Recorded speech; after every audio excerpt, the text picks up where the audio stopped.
tous et bienvenue sur cette toute première vidéo sur ma chaîne. Donc aujourd'hui nous allons parler livres. Donc cette série de vidéos je l'appellerai dans ma bibliothèque. Et donc du coup on va commencer sans tarder. Donc le livre que je vais vous présenter, ça s'appelle Un été algérien de Jean-Paul Nozière. Donc c'est un livre jeunesse qui est édité par Gallimard et qui est de la collection Scripto. Donc cette collection Scripto, je vous la conseille fortement pour ceux qui aiment lire des livres jeunesse. D'ailleurs, lisez des livres jeunesse parce que en fait, je trouve que les livres jeunesse sont sous-cotés par rapport aux livres, on va dire, pour adultes. Et je trouve ça bien dommage parce que des fois, en fait, on fait des petites enfin il y a vraiment des petites pépites dans les livres jeunesse et je trouve ça dommage parce que les gens disent oh ouais mais c'est des livres jeunesse, enfin c'est des livres pour enfants, non, désolé mais enfin des fois il y a vraiment des pépites et puis ils méritent d'être lus autant que des livres pour adultes. Donc voilà, c'est la petite parenthèse. Donc oui, je vous recommande les livres de la collection Scripto de Gallimard. Parce qu'en fait, il y a vraiment des petits bijoux dedans. D'ailleurs, il y a un autre livre de cette collection que je pense que je présenterai parce que il m'a beaucoup ému aussi. Donc voilà. Donc voilà. Donc commençons. Donc je vais vous présenter donc l'auteur et son livre. Donc oui, et aussi ce livre, enfin il se lit très rapidement, enfin vous voyez il n'est pas gros. Et la lecture est vraiment très agréable. Donc voilà. Donc, j'ai des petites notes. Parce que je prépare mes vidéos. Donc, commençons. Donc, une petite présentation de l'auteur. Donc, Jean-Paul Nozière, il est né donc en 1943. Dans le Jura.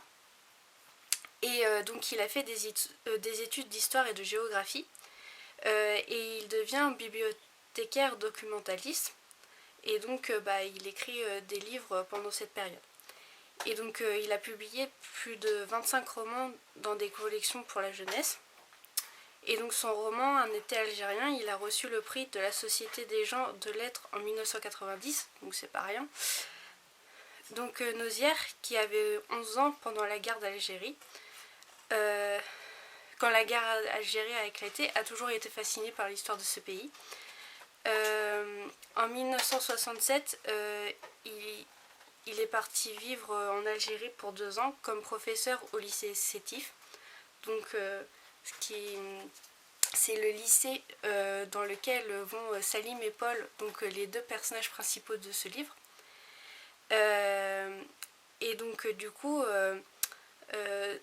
par son livre en fait il va inciter les jeunes à s'informer sur les événements historiques.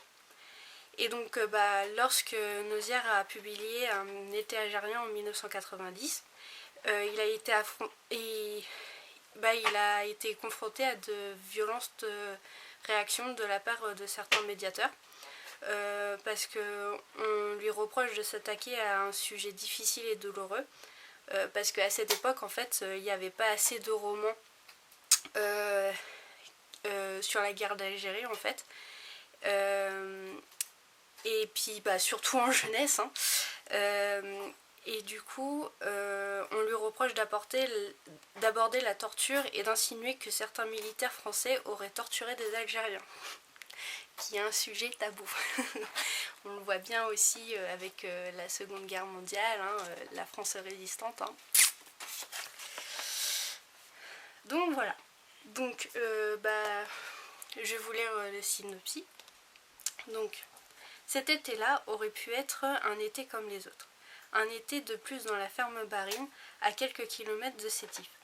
Dans une Algérie encore française où la guerre d'indépendance s'éternise. Un été où Paul et Salim, 2 amis de 15 ans, se seraient ennuyés au rythme lent des poissons. Pourtant, cet été verra la fin de leur amitié. Salim, fils de Fallah, va être amené à choisir le camp de l'indépendance. Paul va rester dans celui des Français. Spectacle de deux adolescents pris dans la tourmente de l'histoire, leur histoire. Donc du coup, dans ce roman, un été algérien, donc en fait il s'agit de deux garçons, Salim et Paul, qui grandissent dans la ferme Barine, qui est aussi appelée la maison rose, parce que en fait ses murs sont au ton rose. Et donc du coup Salim, c'est le fils de l'Algérien Tayeb, qui est ouvrier à la ferme Barine, près de Sétif, en Algérie. Et du coup, il y a sa famille, donc son père, il y a sa mère, Khadija, ses sœurs Sora, Farouja, Latifa, et il y a aussi son grand-père Siamed, qui habitent et travaillent à la ferme. Donc ils sont tous sous les ordres du colon Barine. Donc Paul, c'est le fils unique de Monsieur Barine et de Madame Solange. Il y a aussi la vieille Madame Barine, et dont ses idées racistes ont beaucoup d'influence sur la famille.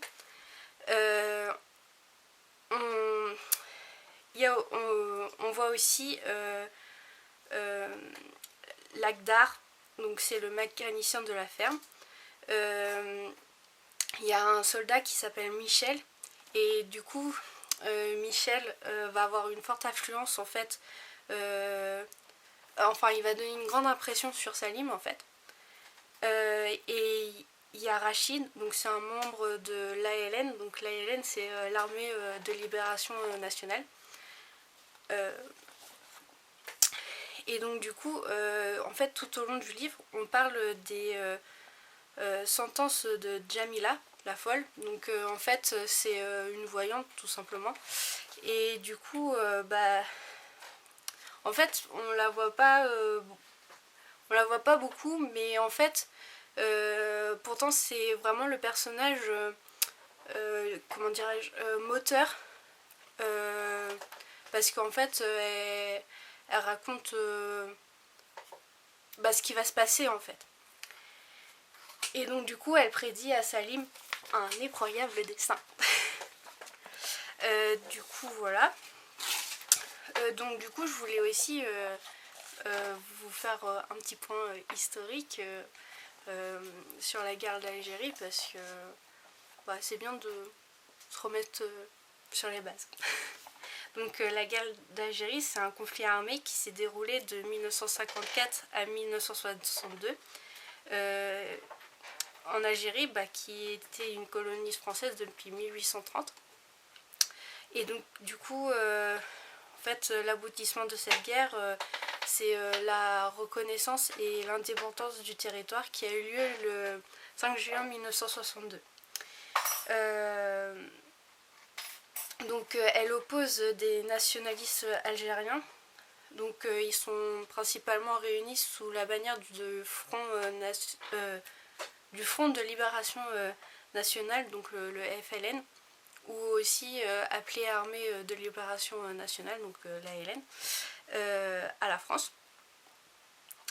Et puis elle a lieu principalement sur le territoire de l'Algérie. Mais il y a de grandes répercussions en France métropolitaine.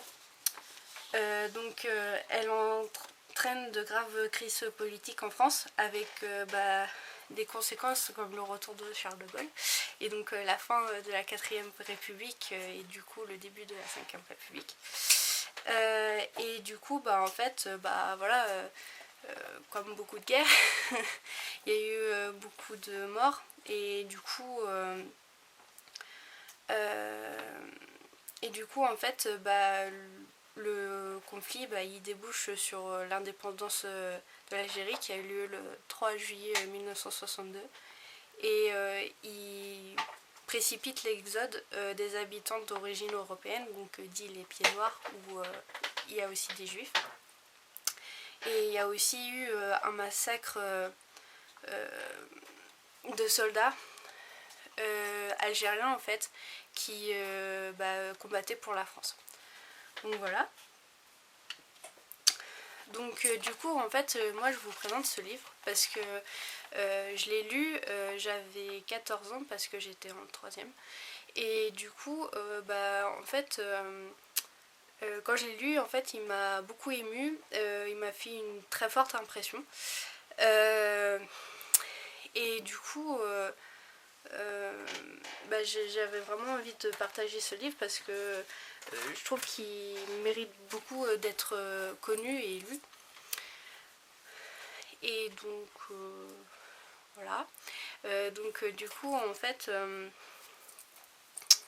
ce que j'ai beaucoup aimé en fait c'est que alors en fait l'histoire elle se passe sur une période très courte parce qu'elle se passe de juin 1954 je crois. Non, 1962. Donc de juin 1952 à juillet 1962, donc c'est vraiment une période très courte.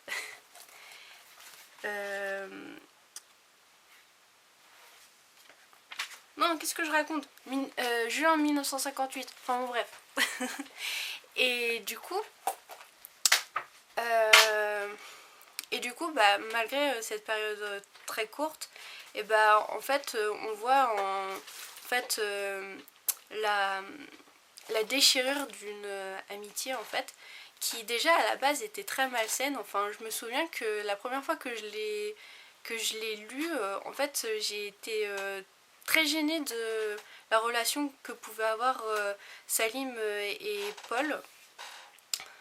Parce que, en fait, je pense, parce que, en fait, l'histoire elle est racontée par Salim et des fois il y a des retours en arrière et du coup on voit bien quand même dans les retours en arrière que quand même ils sont potes quoi. Enfin, il n'y a pas de il n'y a pas cette relation malsaine comme j'expliquais. Et du coup en fait je pense que leur amitié en fait elle elle a dérivé à cette relation parce que ils ont eu deux éducations complètement opposées, parce que on a Salim qui fils de fermier, qui sont maltraités, hein, on ne peut pas dire ça autrement. Et donc du coup il y a aussi en fait il y a aussi le moment où en fait il y a Monsieur Barim qui dit à Salim voilà en fait l'année prochaine tu n'iras plus au lycée, tu travailleras à la ferme. Donc en fait Salim il a grandi sous des ordres et sous une certaine injustice en fait. Et d'un côté on a Paul qui a grandi en fait avec des idées complètement racistes, parce que il y a sa grand-mère, enfin je l'aime pas, c'est une vieille peau. Et du coup elle est vraiment enfin si je l'avais eu en face de moi, mais j'aurais trop eu envie de l'étrangler, parce que en fait c'est pas du tout des idées que moi j'accepte. Et du coup voilà. Donc du coup je pense que c'est dû à ces deux éducations totalement différentes en fait, que il y a leur relation est devenue très malsaine. Et du coup en fait pendant le livre on assiste à complètement la déchirure de leur amitié quoi. Et du coup c'est vraiment un livre très très très touchant. Et du coup je pense que c'est un livre qui soulève beaucoup de vérité. Maintenant on connaît un peu plus ce qui s'est passé pendant la guerre d'Algérie, mais bon j'imagine qu'à l'époque ça a dû effectivement faire scandale. Mais du coup je pense que vraiment c'est un livre qui mérite d'être lu. Et d'ailleurs ce que je trouve ironique, c'est que La ferme Barine, elle s'appelle du coup la maison rose parce que ses murs sont au ton de rose, mais au final, ce qui se passe entre ces murs, c'est pas rose du tout. Du coup, voilà. Donc du coup, j'aimerais qu'on se quitte sur le passage que j'adore vraiment particulièrement dans ce livre. Donc du coup, c'est ce passage. Donc en fait, ça se passe pendant la Kebir. Pardon pour la prononciation. Et en fait, c'est une fête où c'est une fête musulmane où toute la famille se réunit. Et du coup, en fait, Salim regarde les pieds de sa mère qui sont teints en henné. Et en fait, ses pieds le ramènent à un moment qui s'est passé. Et du coup, c'est ce passage que je vais lire. De larges pieds rouges se mouvent dans l'ombre de la pièce. Je ne parvenais pas à chasser cette image. Et bientôt, un souvenir du passé me submergea. Paul a 10 ans. Paul était amoureux de Sora. Il rôdait autour de la maison, entraînant ma sœur dans l'un de ces jeux dévastants pour elle, le massif des bougainvilliers. Lorsque vient l'Aïd el-Kébir, Sora se para d'une henné si rouge que préparait Maman Khadija. Vêtue de sa splendide robe d'orangandi, elle alla à la recherche de Paul. Nous étions ensemble, derrière une levée de terre, visant de nos lance-pierres l'étude de la maison rose. Elle s'agenouilla dans la poussière. Regarde comme je suis belle. Paul la repoussa en hurlant. Je déteste ce son de tes